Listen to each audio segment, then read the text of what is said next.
طلباء و طالبات، آج کا ہمارا موضوع ہے پنچایت، سبق نمبر 6 پنچایت۔ یہ سبق منشی پریم چند نے لکھا ہے۔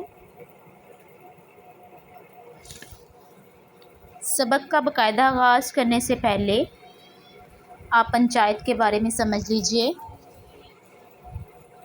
یہ گاؤں کی حد میں مقامی سطح کی عدالت ہے۔ گاؤں دیہات میں جو چھوٹے موٹے جھگڑے ہو جاتے ہیں، گاؤں کے معزز افراد، بزرگ افراد یا چودھری افراد ہوتے ہیں، وہ مل ملا کر مقامی سطح پر ہی گاؤں کے مقدمات کا فیصلہ سنا دیتے ہیں۔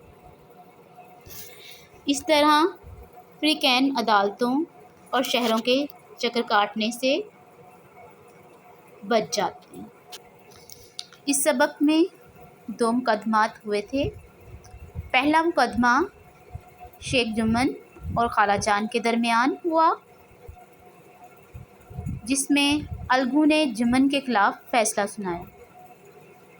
دوسرا مقدمہ الگو چودھری اور سمجھو سیٹھ کے درمیان ہوا، جس میں شیخ جمن نے الگو کے حق میں فیصلہ سنایا۔ میں آپ کو اس سبق کا خلاصہ بتانے جا رہی ہوں۔ یہ افسانہ منشی پریم چند کے نمائندہ افسانوں میں سے ایک افسانہ ہے۔ دوستی اور دشمنی سے قطع نظر انصاف کو اہمیت حاصل ہے۔ دیہات میں بسنے والے کسانوں اور مزدوروں کے کرداروں کے ذریعے انصاف اور سچائی کا درس دیا ہے۔ اس کے ساتھ ساتھ پنچایت کی اہمیت اور اس کے کردار پر بھی روشنی ڈالی ہے۔ ہمارے دیہاتوں میں آج بھی پنچایت کا نظام رائج ہے۔ پنچایت ایسی بیٹھک کو کہتے ہیں جہاں گاؤں کے لوگ کسی متنازعہ مسئلہ کو حل کرنے کے لیے اکٹھے ہوتے ہیں۔ جمن شیخ اور الگو چودھری میں بہت یارانہ تھا، ایک دوسرے پر کامل بھروسہ تھا۔ دونوں کی دوستی کی وجہ سے کھیتی باڑی اور لین دین میں شراکت تھا۔ یہ اعتماد اس قدر پیوان چڑھ چکا تھا کہ جمن فریضہ حج ادا کرنے کے لیے گئے تو اپنے گھر کے انتظامات علاقوں کے سپرد کر دیے گئے۔ دوستی کا یہ سفر طالب علمی کے زمانے سے رواں دواں تھا۔ منشی پریم چند لکھتے ہیں کہ کسی من کی ایک بوڑھی بیوہ خالہ تھی جو بے اولاد ہیں اور تھوڑی سی ملکیت کی مالک تھی۔ انجمن اور اس کی بیوی نے اپنی خالہ کی خوب خاطر تواضع کر کے ملکیت اپنے نام منتقل کرا لی۔ اس کے بعد پوری خالق کی نوبت یہاں تک آ گئے کہ وہ لوگ ملک کو ترسنے لگی۔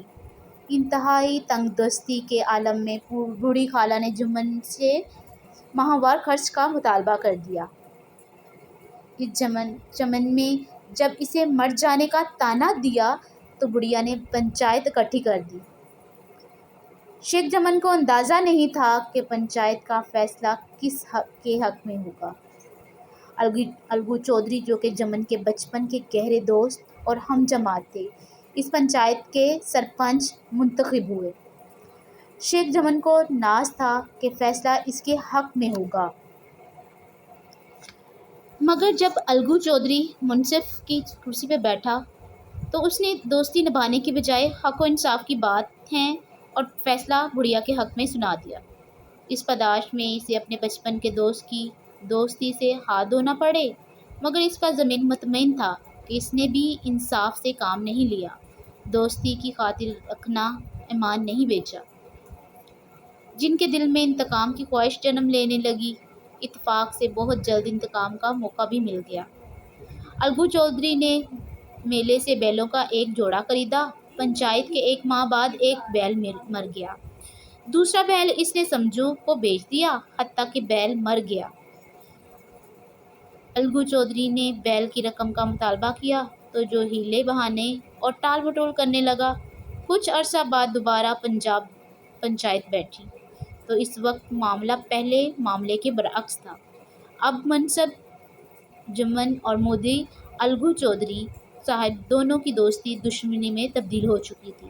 الگو چودھری کو دیکھا تھا کہ پنچایت کی آڑ میں جمن شیخ اپنی دشمنی کی کسر نکالے گا، مگر جب جمن شیخ انصاف کی کرسی پہ بیٹھا تو احساس ہوا کہ ایک منصف کے لیے انصاف سے بڑھ کر کچھ نہیں ہوتا۔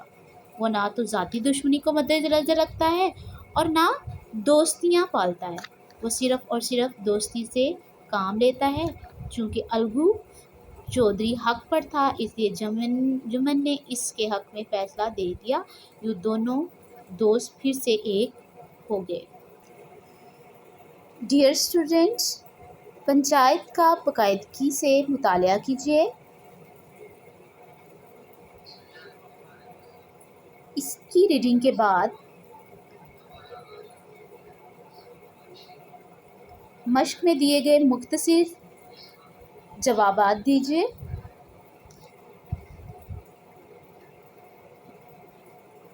یہ آپ کو پیج نمبر یہاں دکھائے جا رہے ہیں۔